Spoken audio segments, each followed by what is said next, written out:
Alright, let's talk about confidence. You clicked on this video, so I'm guessing either you're tired of feeling shy, overthinking every little thing you say, or you're just curious if I can pull off giving advice about it. Either way, you're in the right place. By the end of this video, you'll stop sweating those awkward silences, quit overthinking, and actually enjoy conversations without feeling like a lost NPC. We'll break it down into 5 simple steps that anyone, even the shyest introvert, can master.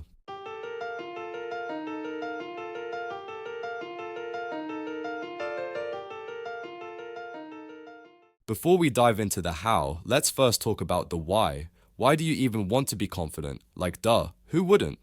But think about it. What does confidence actually mean to you? Some people think confidence is about feeling superior, like walking into a room thinking, yeah, I'm better than all of you. But let me stop you right there. That's not confidence. That's insecurity in disguise. Real confidence? It's walking into a room and not even needing to compare yourself to anyone. It's freedom.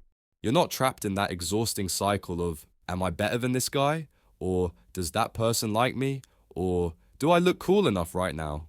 Here's the truth. People don't want to be around someone who's constantly trying to prove themselves or craves validation.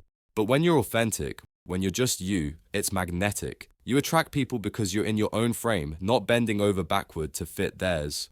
Alright, now that we know what real confidence looks like, let's talk about how to build that confidence in 5 steps. The first step is to reframe yourself. Let me hit you with a weird question. What if someone came up to you and said, your blue hair sucks? You'd probably be like, what blue hair? And you wouldn't care because, well, you don't have blue hair. Now imagine someone adds, and screw your yellow jacket too. Would you take it personally? Probably not, because none of that even applies to you. The same goes for stuff like, you're a loser or you suck. Just think, what blue hair? If you don't believe it's true, it doesn't have to affect you. This is what reframing your mindset is all about. It's not about ignoring criticism, it's about deciding what's true for you. Confidence starts in your mind. It's not about what others say or think about you, it's about how you perceive yourself. You decide what's true about yourself, not anyone else. Step 2. Now that your mindset is in the right place, it's time to break the ice, and this is where most people get stuck. Starting a conversation can feel like staring at a blank page, not knowing what to say. That's why having an opening line is a game changer. Think of it like having a cheat code for social situations. When you're prepared with something to say, you don't have to overthink. So, what makes a good opening line? It should be something easy to remember, adaptable to the moment, and casual enough to not feel scripted. For example, one of my favorites is, I couldn't help but notice. You can use it in almost any situation. For example, I couldn't help but notice your shirt. Are you a fan of this? I couldn't help but notice your jacket. Where'd you get it? Another great option is, hey, I was wondering. For example, hey, I was wondering if you've ever been to this place before? Or, hey, I was wondering how you found out about this event. Or even, this might sound random, but what's the story behind your tattoo? It's cool. The key is to deliver it with a relaxed, confident tone. You don't need to nail it perfectly or sound like a talk show host. Just be genuine. And here's the thing, most people won't even remember the exact words you said. What they'll remember is how you made them feel. A simple line like, I couldn't help but notice, opens the door for connection, and that's all you need to get started. Step 3. Now that you've broken the ice and started the conversation, let's talk about how to actually keep a conversation going once it's started. You don't want to be the person who says, how are you? And then awkwardly stares into space after the other person answers, I'm good.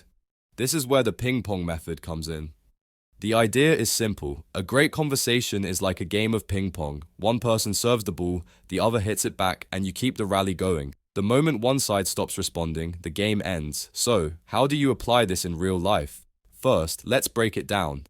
Serving is to start the conversation with something interesting, which we've just discussed earlier. When they respond, don't just nod and smile. Add something of your own to keep it going. For instance, if they say, yeah, I love their music, you might reply, same here, I saw them live last year. Have you been to one of their concerts?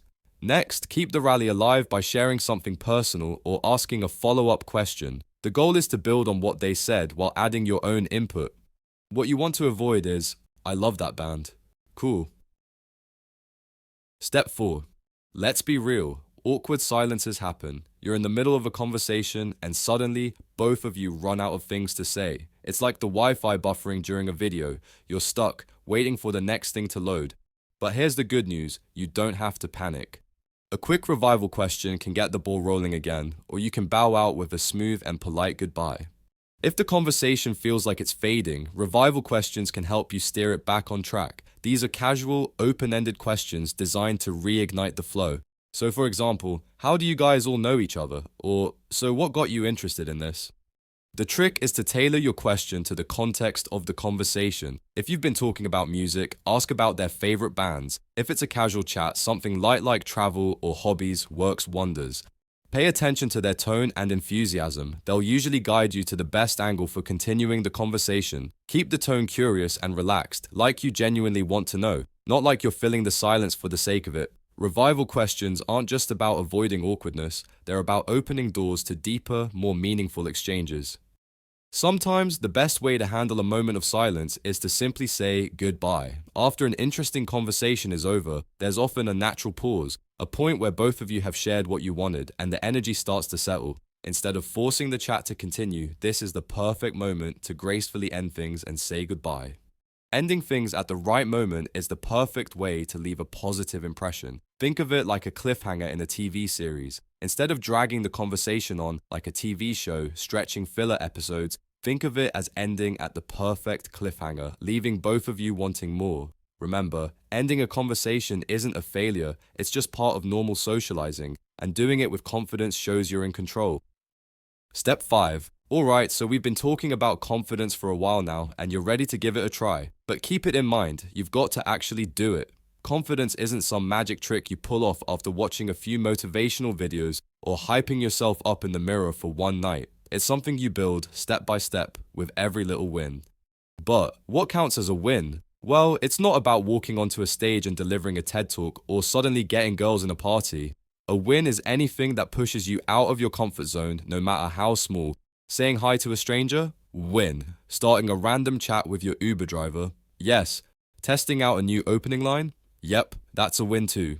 And here's the thing, confidence isn't about being better than anyone else. It's about being better than you were yesterday. Think of it like leveling up in a game. You're not competing with the top players, you're just grinding your way to the next level, one tiny quest at a time. Overall, confidence is about showing up, trying, and growing at your own pace. From reframing your mindset to celebrating the tiniest victories, every effort counts. So take the first step, keep the momentum going, and remember, you're doing better than you think. Stay consistent, stay genuine, and let your confidence grow naturally. You've got this.